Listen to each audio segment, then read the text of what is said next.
নমস্কার, রকমারি রান্নাতে আপনাদের স্বাগত। আজকে আমি তৈরি করেছি পেঁয়াজকলি বেগুন দিয়ে মৌরলা মাছের ঝোল। শীতের সবজি দিয়ে বানানো এই মাছের ঝোলটি থাকলে এক থালা গরম ভাত নিমেষে শেষ হয়ে যাবে, আর অন্য কোনো কিছুরই প্রয়োজন হবে না। মাছের ঝোলটি বানাতে সময় লাগে খুবই কম। এখানে 300 গ্রাম মৌরলা মাছ পরিষ্কার করে বেছে নিয়ে ধুয়ে নিয়েছি। এরপরেতে দিয়ে দিলাম আধা চামচ হলুদ ও আধা চামচ নুন আর হলুদ দিয়ে মাছটাকে ভালো করে মেখে রেখে দেবো মিনিট 10। মাছের গ্রেভি বানাবার জন্য এখানে নিয়ে নিয়েছি দুখানা পেঁয়াজ, একটা রসুনের কোয়াগুলো ছাড়িয়ে নিয়েছি, দুখানা ফ্রাই করা শুকনো লঙ্কা, আর আছে এক মুঠো ধনেপাতা। পেঁয়াজটাকে চপারে খুব মিহি করে কুচিয়ে নিয়েছি। আছে একখানা মিডিয়াম সাইজের বেগুন ছোট ছোট টুকরো করে কেটে নিয়েছি, আর আছে পেঁয়াজকলিটাকেও এভাবে লম্বা করে কেটে নিয়েছি। একটা বড় টমেটো সঙ্গে নিয়ে নিয়েছি।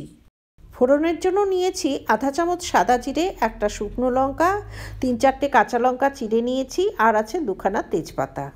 গ্যাসে কড়াই বসিয়ে দিয়ে দিলাম পর্যাপ্ত পরিমাণে সর্ষের তেল।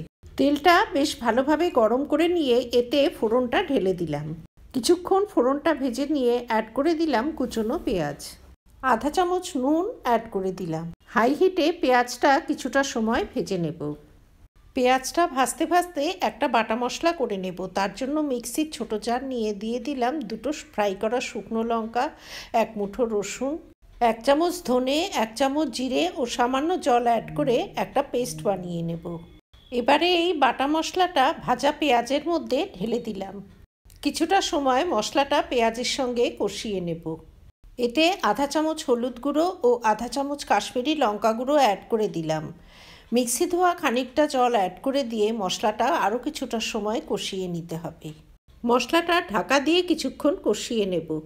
এইভাবে ঢাকা দিয়ে কিছুক্ষণ কষিয়ে নেবার পর মশলা থেকে বেশ খানিকটা তেল ছেড়ে এসছে, আর মশলার কালারটাও ধীরে ধীরে অনেকখানি ডার্ক হয়ে এসছে। এইভাবে সময় নিয়ে মশলাটা কষিয়ে নিয়ে এতে কেটে রাখা পেঁয়াজকলিটা অ্যাড করে দিলাম। পেঁয়াজকলিটা মশলার সঙ্গে আরও কিছুটা সময় কষিয়ে নেব। কেটে রাখা টমেটোটা এ সময় অ্যাড করে দিলাম। টমেটোটা দিয়ে আরও কিছুটা সময় কষিয়ে নিতে হবে।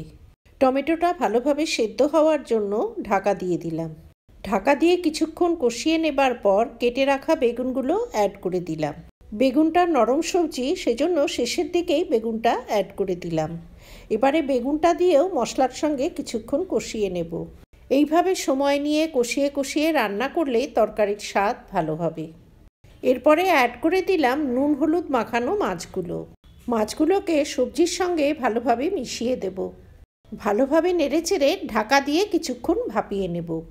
এইভাবে ঢাকা দিয়ে কিছুক্ষণ কষিয়ে নেবার পর গ্রেভির জন্য গরম জল অ্যাড করে দিলাম। তবে খুব বেশি জল অ্যাড করব না, কারণ তরকারিটা একটু মাখা মাখা হলেই খেতে বেশি ভালো লাগবে। গ্যাসের ফ্লেম হাই করে দিয়ে গ্রেভিটা একটু ফুটিয়ে নেব। তবে খুব বেশি সময় ধরে ফোটানোর প্রয়োজন নেই। পেঁয়াজকলি ও বেগুন দুটোই নরম সবজি, খুব বেশি সময় ধরে ফোটালে এগুলো গলে গেলে খেতে ভালো লাগবে না। হাই হিটে 5 মিনিটের জন্য তরকারিটা ঢাকা দিয়ে দিলাম।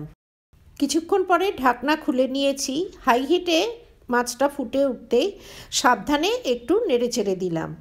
একটা বেগুন তুলে দেখে নিলাম বেগুনটা খুব সুন্দর সেদ্ধ হয়ে গেছে।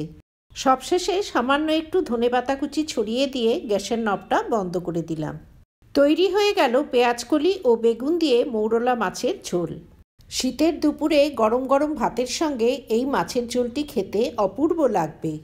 আমার এই রেসিপি যদি ভালো লাগে তবে ভিডিওটিতে লাইক করবেন, শেয়ার করবেন। ভবিষ্যতে আরও রেসিপির জন্য আমার চ্যানেলটি সাবস্ক্রাইব করার অনুরোধ রইল।